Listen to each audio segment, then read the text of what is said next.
नाव आहे आई होती तेव्हा. मातीचा आणि मातेचा संदर्भ असणारी ही कविता आहे. बघा त्या दोघींचा कसा संदर्भ आहे तो.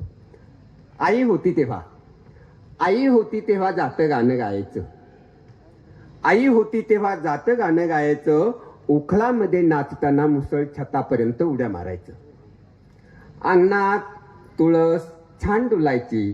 सकाळी सकाळी मोगऱ्याची फुलं फुलायची. स्वयंपाकघराची मळकट धुरकट खिडकी ही गोड हसायची. अंगणात चिमण्यांचे थवे उतरायचे. अंगणही त्यांच्यासाठी पाय पसरून ऐसपैस बसायचं. एखादं चुकार चिमणीचं बाळ दुरूनच टुकू आईकडे बघायचं. आईनं कौतुकानं त्याच्याकडे पाहिलं की त्याच्या पंखात बळ यायचं. खुदकन हसल्यासारखं पिल्लू भुरकन उडायचं.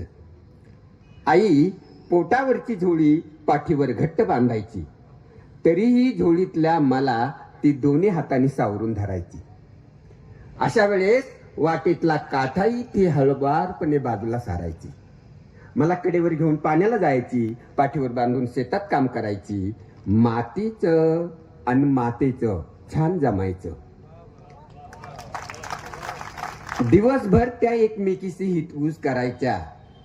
त्यांचं बोलणं मात्र कधीच कुणाला नाही कळायचं. शेवटी आईनं इथली सगळी आवरावर केली. आपलं संपूर्ण आई पण लेकी सुनांच्या ओटीत घालून ती परधाम यात्रेला निघून गेली. तेव्हा चारी धामांची नजरही क्षणभर तिच्या पाठमोऱ्या आकृतीवर स्थिरावली. आता मी आईच्या आठवणीनं व्याकुळ होतो. तेव्हा शेतात बांधावर कडामेरानी आईला शोधतो. शेवटी मातीलाच विचारतो, माते मला पाठीवर घेऊन आई शेतात काम करायची. तेव्हा खरं सांग तुझ्या कानात काय सांगायची. तेव्हा ती माती मातेच्या मायाळूपणे म्हणते, तिचं एकच म्हणणं असायचं बाळ. तिचं एकच म्हणणं असायचं बाळ, माझ्यानंतर माझ्या बाळाला सांभाळ. माझ्यानंतर माझ्या बाळाला सांभाळ. धन्यवाद.